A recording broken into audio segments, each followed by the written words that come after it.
No one knew if humanity truly survived. But by Terran will, encoded into the very bones of their fleets. The message was clear. This was never a graveyard. This was a warning.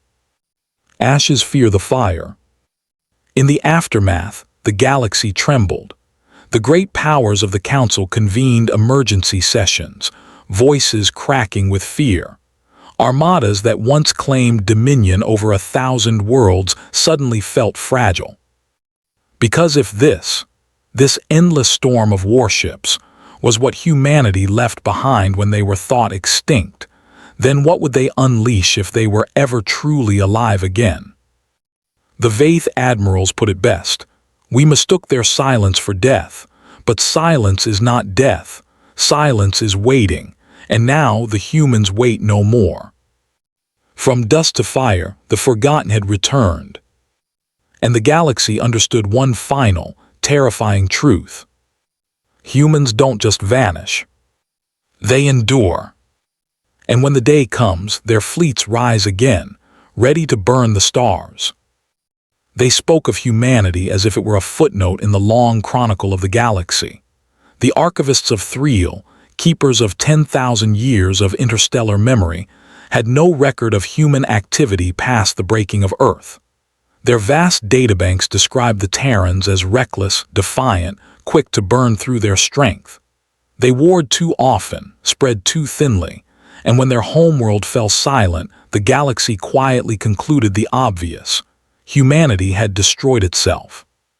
For 6 centuries, no ship bore the Terran crest. No beacon pulsed from Earth's colonies. No markets traded in human goods. The children of Sol had vanished, and the void had swallowed them whole. Civilizations rose and fell in that silence. The veil expanded, the Thriel rebuilt their archives, and even the dominant Croxi fleets rarely spoke of humanity anymore. To younger species, Terrans were less a reality and more a cautionary tale, an extinct people who burned too brightly and left nothing behind but myths of iron fleets and desperate wars. And so the galaxy learned to rest easy. Humanity was gone, and their ships were dust. Whispers among ruins. But the void is not always silent forever. It began on the edges of mapped space, a fringe patrol of Veil surveyors charting dead sectors for resource claims. They swept past a derelict station orbiting a withered star. The station's hull was ancient, scarred by centuries of micrometeors, its design crude compared to modern engineering. Its registry bore an unfamiliar emblem, a fractured star encircled by wings. Old Terran, the databases confirmed. The crews laughed. A ruin, one Veil said, dismissing it. A ghost of a species that could not last. Yet their scans revealed something unnerving. The power readings, though faint, were not fully null. Tiny, irregular pulses came from deep within the structure, like the heartbeat of something dreaming. The surveyors cataloged it, marked it for salvage, and moved on. But weeks later, another station was found. Then a graveyard of hulls drifting in the dark, their weapons' mounts still visible beneath the corrosion. Then, most unsettling of all, an orbital lattice of ship frames circling a barren world. Each time the same symbol appeared, the fractured star, the wings, the human mark. Rumors spread quickly, as rumors always do. The Thriel archives marked them as remnants, debris that somehow persisted. The Croxi warlords dismissed them outright. Old bones, they declared, dust in space. But still those faint readings persisted, faint but growing. The graveyard that was. It was the Croxi who finally made the mistake.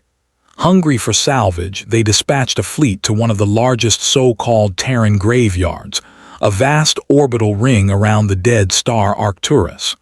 From a distance, the system looked lifeless, its world shattered, its orbit littered with derelicts. The Croxi expected easy spoils, metals to strip, engines to melt down, weapons to dismantle. Their warships closed in, scanners illuminating colossal shapes drifting like corpses.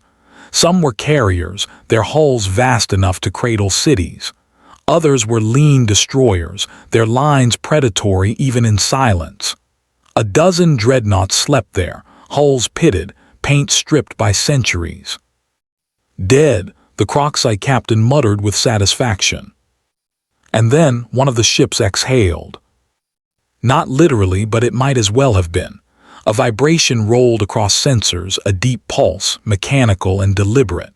The derelict's engines, quiet for centuries, flared a ghostly blue. The Croxite's laughter faltered. One by one, the others stirred. Reactors hummed.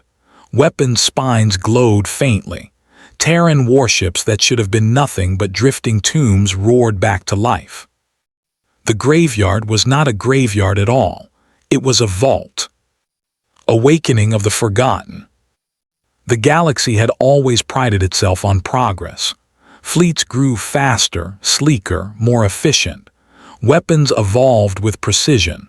War was waged through calculations, speed, and data. Yet what rose from the dust of Arcturus was something different.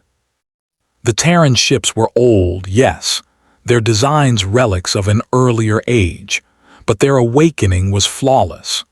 Their systems recognized one another, spoke in encrypted codes unchanged after 500,000 cycles. They moved not as derelicts, but as a fleet drilled and disciplined, as if their crews had only stepped away yesterday. And still there were no life signs aboard. No heartbeats, no voices. The ships moved themselves. The Croxite panicked. They fired warning shots, beams lancing across the void. But the ancient Terran warships responded with cold efficiency. Dreadnought shields shimmered to life. Rail cannons rotated, their barrels older than the Croxite species itself. A single salvo split a Croxite battleship clean in half. Another tore through their command carrier. It was not merely power that terrified the onlookers. It was discipline. These were not machines flailing in chaos. These were vessels fighting with doctrine, executing maneuvers centuries old, perfected long before the current galactic powers existed. The forgotten warships had not just survived, they had waited. Fire in the dark. Word spread like wildfire. Systems across the spiral arm reported it. Terran fleets moving again, rising from ruins that had been thought cold. From the dust of forgotten stations, from hollowed moons, from shattered planets, their ships emerged. Each bore the same fractured star emblem, the same haunting silence of crewless decks, the same engines roaring back to life as if they had been sleeping rather than dead. The fleets did not speak. They did not broadcast. They simply moved, coordinating in eerie unison, reclaiming their positions in space as though centuries of absence had never occurred. Modern navies scrambled to respond. The Veil sent entire task forces to escort the Terran flotillas. The fleets ignored them. When one patrol dared to approach too close, a Terran destroyer executed a slingshot maneuver around a gas giant and positioned itself behind them, a move requiring both terrifying precision and impossible confidence. The message was clear. These ships did not merely function. They outclassed. And the galaxy began to whisper. If these were only the forgotten remnants, then what had humanity truly built, and where had the rest of it gone? Storm preserved. It was the Thriel who uncovered the truth. Buried in the oldest sections of their archives, beneath centuries of dust and neglect, they found fragments of Terran war doctrine. The humans had not just fought wars, they had prepared for extinction. When Earth went dark, they had seeded vault fleets across the stars. Automated, buried, hidden within forgotten systems, programmed to awaken only when the galaxy forgot them entirely. Storms preserved, the archivist whispered. They did not die. They stored their fury for the day it was most needed. And now that day had come. No one knew what had triggered the awakening. Some whispered of hidden Terran descendants giving the signal. Others feared the ships themselves had learned patience. Whatever the truth, the outcome was undeniable. Humanity's shadow had returned, and it flew not on whispers but on engines of fire. The dread that follows. In the aftermath of Arcturus, no power dared claim supremacy. The Croxi nursed their wounds in silence. The Veil recalled their fleets to defensive lines.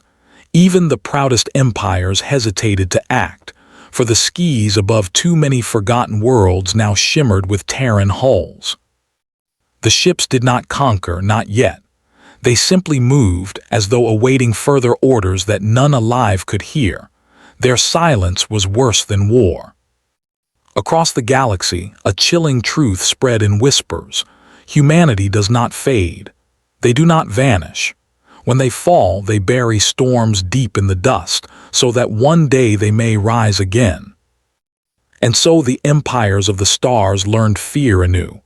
Not of human armies, not of human colonies, not of human ambition, but of human patience. For from dust to fire, the forgotten warships had returned. And if these were only the echoes, then the galaxy trembled to imagine what else might still lie waiting in the dark.